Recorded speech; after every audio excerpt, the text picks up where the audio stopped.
Hello you beautiful people and welcome back to Let's Play Warhammer 40k Inquisitor Martyr on the next episode, on the next mission, this time a small hunt.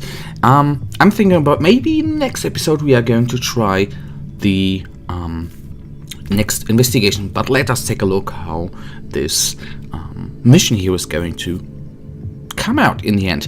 Mission briefing. The tech priests of the Caligari Conclave synthesized an extremely rare chemical reagent from the remains of a Drukaru biomechanical apparatus. According to rumors, this material is essential for the production of Polymorphine, a mysterious substance used by the assassins of the Calidus Temple. Obtaining further samples deemed vital by the Holy Order of the Inquisition. Orders: disable the paint engines for further extraction. Objectives: eliminate all high-value target marked on the map to complete the mission. Eliminate all marked targets.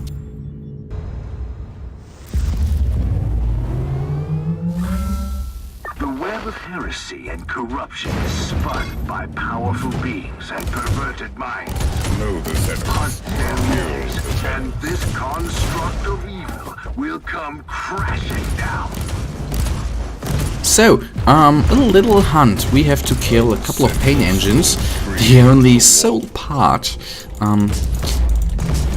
I remember a little bit cooler against the Chaos Legion Vanguard, at least in my little dull memory, was that they were a little, I don't want to say easier, but the last hunt missions I did were harder for me because the paint engines are terribly hard to bring down, to say it that way, until one episode I noticed, well, if you take a heat-based weapon, it works a little better against the armor of the paint engine. So that was nice to see there.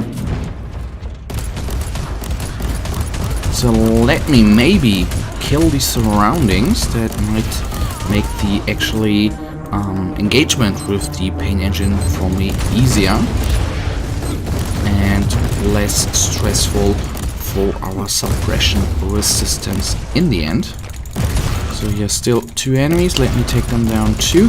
The good part, if you compare this mission to the last one, the good part here is of course that we don't have a time limit like we had in the last episode. Which was, as you have, if you have seen the last episode, if not then please do, of course is good because right before it ends you get actually a little message telling you that the that the time is almost over, or the seal is broken, so to say. And there you can see what I love with all, not only of course with the melter weapons, but with the breath gun as well. It is against armored targets like champions here. Absolutely amazing. So, and that is the reason why it is really hard to, I don't want to say hard, at least it takes a little bit more time to engage them, because the Medusae, for example, they are a pain for your suppression resistance, unless you do something a little like that. Taken down two instantly, and once this guy is in close combat, of course, you should instantly go.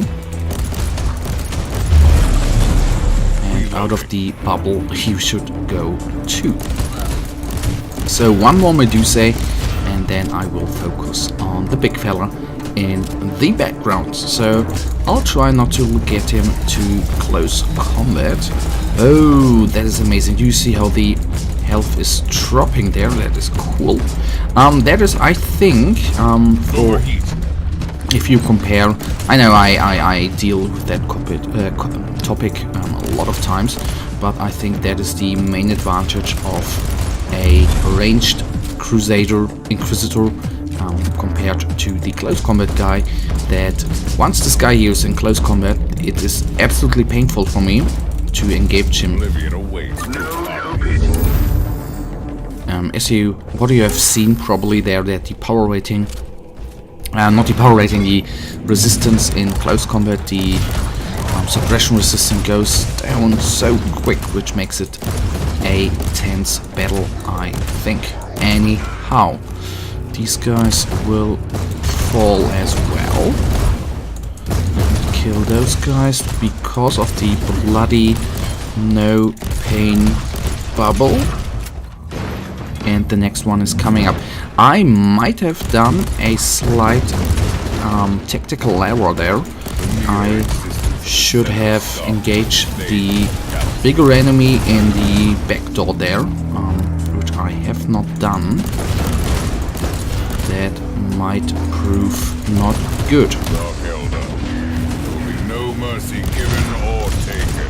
So, as you see, a little problem here always with these guys is when there are too many enemies around. Probably the missile launcher strike there was not at the best point, because most rifles, most missiles, I think, hit the horde enemies, which soaked the damage up, so to speak, and less missiles actually landed on the Kronos anyhow.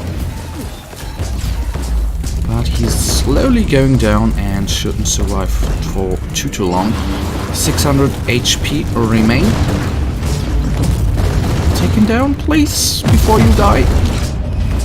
Damnation is eternal. So now that is again going to be, for me, that is always nerve-wracking engaging a couple of those guys, because of the missing suppression resistance after a couple of seconds there. At least we are not overwhelmed anymore. So let me please bring at least one down.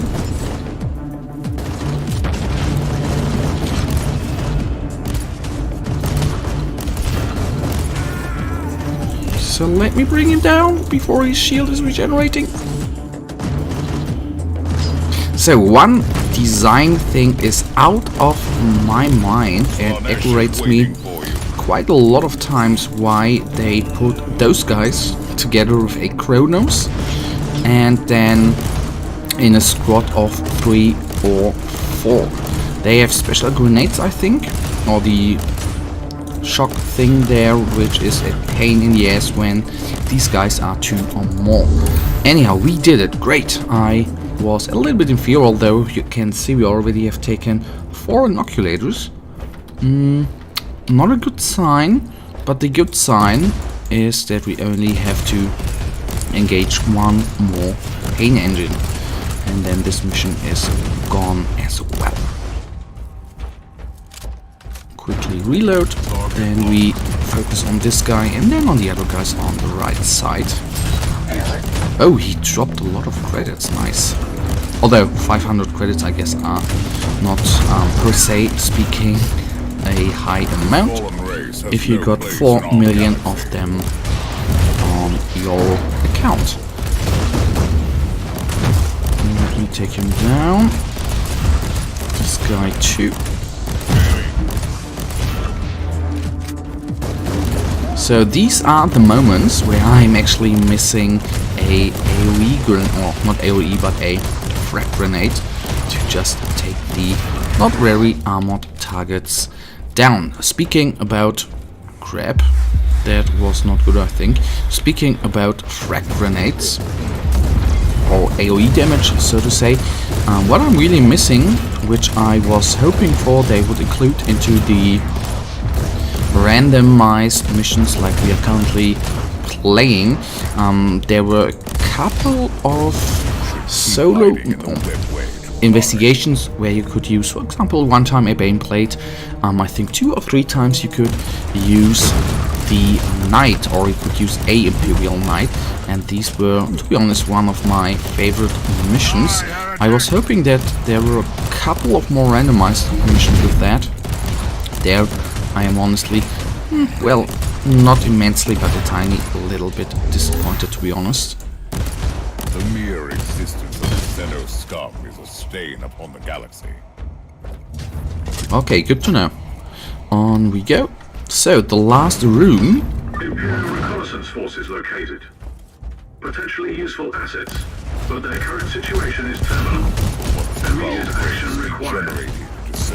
I don't assume they were going to survive, but they are not only extra DPS, but are taking, you know, down some firing on them as well, which is good. Let me at least take one down. Nice. So only one Medusa remains. Oh my god, they are going to be down pretty damn soon.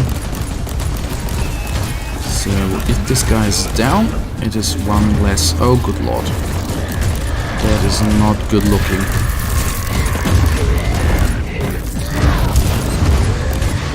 I don't know whether the stun mine there did any good, but I think it did.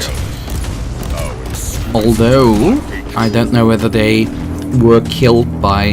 Does this... Oh yes, it does damage. That's nice. I for a split second thought it would not do any damage. But so my reasoning or my thought process there was that actually they have been killed.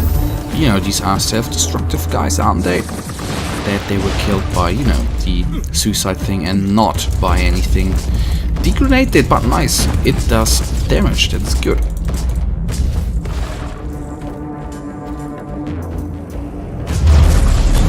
Oh, getting of course out of there. So, let's bring him down to 0 HP there. We are, I think, on a very good way. So, slightly above 1,000 and not anymore. You set a fine example for their kind, Inquisitor. Oh yeah, and I am looking forward for the items we will receive right now. Maybe good ones, maybe not. We will find out. Alright, so personal teleporter. Well, the only thing I do not like about personal teleporters there, to be honest, is that they don't directly have offensive capabilities in dealing damage. Of course, they have offensive capabilities, that is for certain, and that I cannot take off them because teleporting inside a group of enemies is for me a offensive capability. Why are there only signums dropping around 108? That is out of my mind. But I guess I'll have to accept it for now. Guys, that overall was not really much we received, but anyhow, we will try out the investigation in the next episode. For now, as usual, you guys, you know it, really thank you for watching. If you guys actually have enjoyed this episode, then please give me a thumbs up and subscribe, and hopefully I'll see you, sorry, I was reading chat, in the next episode. Until then, have a nice day, stay frosty, bye.